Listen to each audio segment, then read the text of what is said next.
All right. See, Let's see. I hope you can listen. Okay, let's see. Justin Barrett has this in his cognitive psychological or cognitive science literature. I'm not sure if you've come across his stuff, but basically, basically what he says is that we have an innate, his words exactly, receptivity to believing in God. In 2011, the Oxford Anthropological Society, they done a huge study of 32,000 children, and what they found is that children innately and intuitively, instinctively have a belief of a higher power of some sorts. Now, they're born with that belief. And in fact, in one of the papers in Justin Barrett's book, he literally mentions the fitrah, or the Islamic theological concept of an instinct in believing in God. What's his last name? Barrett. Justin Barrett has this in his... Come on, Jordan. What do you mean, what's his name? Come on, Jordan. He jotted it down and probably looked at your papers later. So there you go. Jordan Peterson knows you exist. That's what we wanted to show you.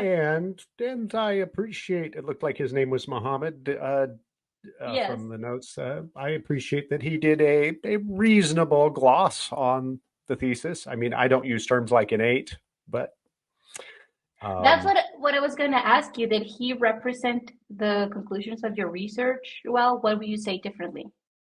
The basic idea is, I think there is strong evidence that children, by virtue of just sort of ordinary human development, do develop with a propensity, a receptivity.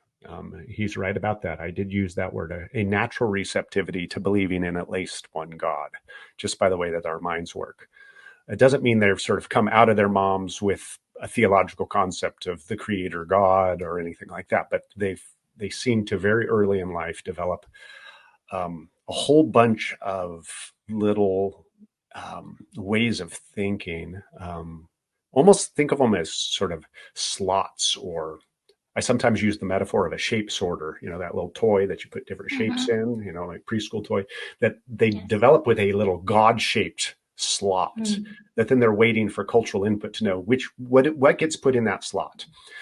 Is it going to be the God of Abraham, Isaac, and Jacob, or is it going to be something else? But there's that slot does seem to be there as a natural part of just being a human being in ordinary environments. Could you talk about the experiment design or the research methods? Like, how do you get to that conclusion? Well, you don't do that in just one study. You do that in a whole bunch of studies in a bunch of labs, and you sort of draw the conclusion across all of the studies. So some of the studies are, because what you can't do, which is the gold standard of science, which is random, a randomized trial, where experimental design, where you stick one group of babies on an island, over here, and you try to see what kinds of concepts they develop, and then you've got your control condition. And no, you can't Probably do that. Not ethical, though. Not ethical, and just pragmatically difficult too. But what you can do is look at things like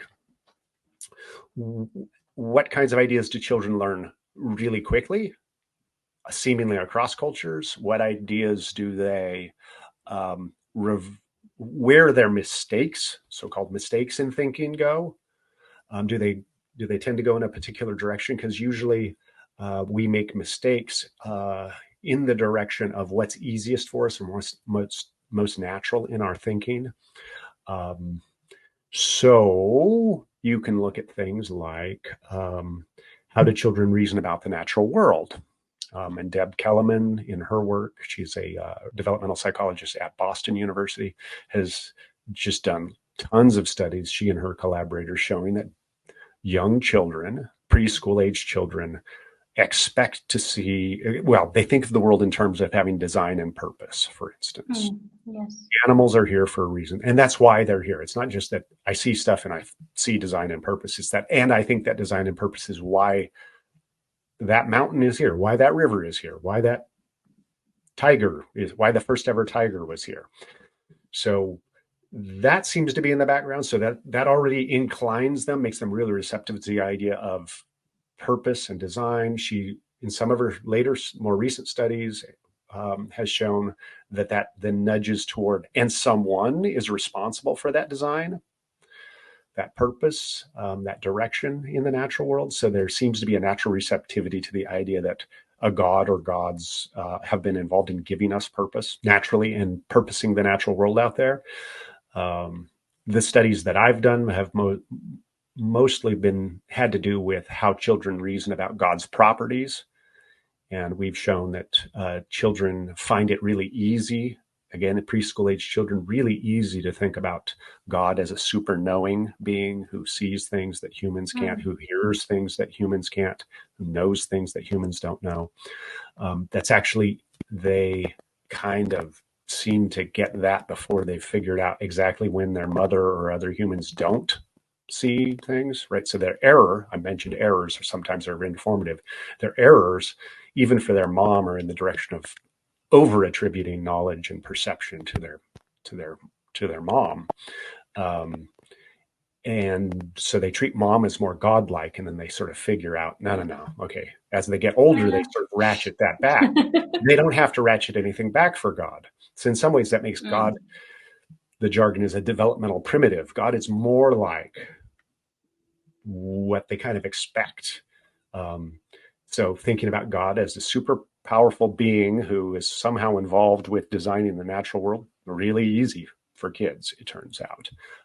And there are lots of other studies that sort of nudge in this direction, but that's the basic strategy. There are also just these fun little studies that do things like ask children, what they think about God in various places, including in largely atheistic cultural settings. And it's remarkable many times, those more qualitative kinds of studies, it's remarkable how often kids, even in largely atheistic families and cultures, still seem to have ideas about God. Many times, not 100% of the time.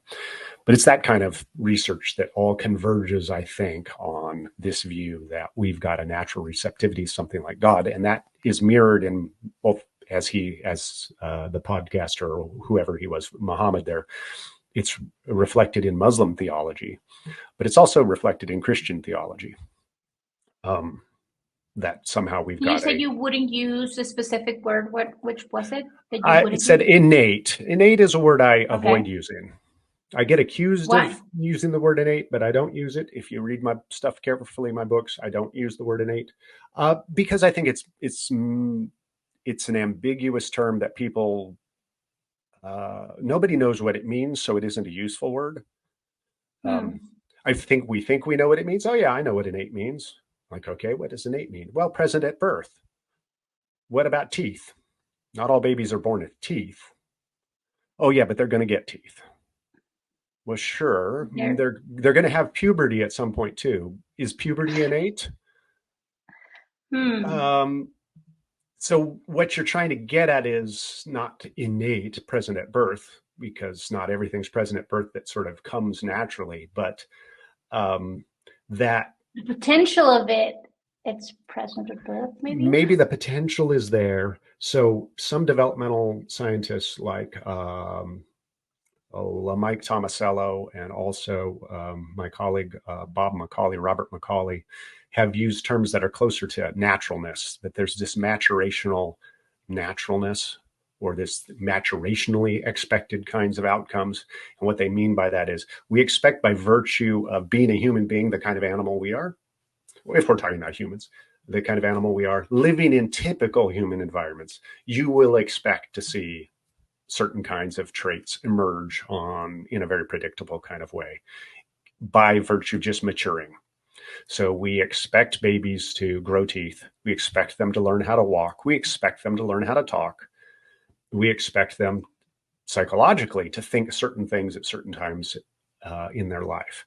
And it turns out then that thinking in a way that makes them receptive to God looks to be one of those maturational kinds of things, among others. So That doesn't mean it's absolutely inevitable, because there are exceptional human environments, but and exceptional kids in various ways. But I sometimes compare it to. I hope this isn't scandalous for some people. It shouldn't be, but I compare it to dancing a lot.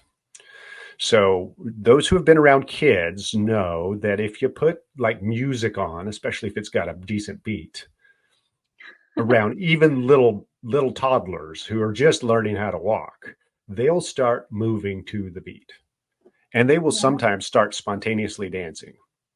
And it's because I think we've got lots of natural propensities that make us really receptive to synchronized movement, for lots of reasons that would be its own podcast episode. To synchronize movement, to imitating other people doing that kind of thing. We want to move with them, in synchrony with them. We're one of the only animals that actually moves in synchrony with others almost automatically. It's sometimes hard to resist. You know, crowd starts clapping. It's actually hard to clap offbeat. You have to really focus and like, okay, I'm going to clap when they're not clapping. It's hard to do. And it's there from babyhood, from toddling around. It's right there. And that's the structure that then dance is built on. But that doesn't mean everybody is going to grow up to be a dancer. No. But that doesn't mean the Some natural structure was. I'm kidding. No, everybody should dance. It's just. Yeah, and the privacy or the grown up. I'm kidding. We can all have fun. Yeah, it's just it hasn't been cultivated. In some ways, it's not quite like language. Language is a little stronger, more sort of maturational, I think, but it is a little bit like language too, that the natural building blocks seem to be part of what it means to be a human being, but you still have to be in a human social environment that uses language to trigger or activate that potential, that maturationally natural potential for language still has to be cultivated.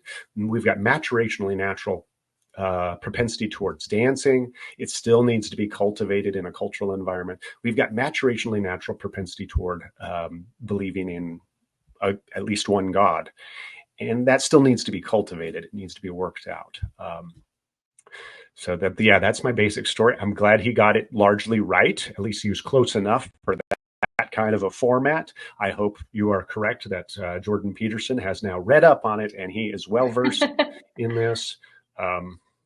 Maybe someday. Yeah, I'm waiting for your future participation in the Jordan Peterson podcast. I'm sure that's going to happen really soon. Let's put it out there.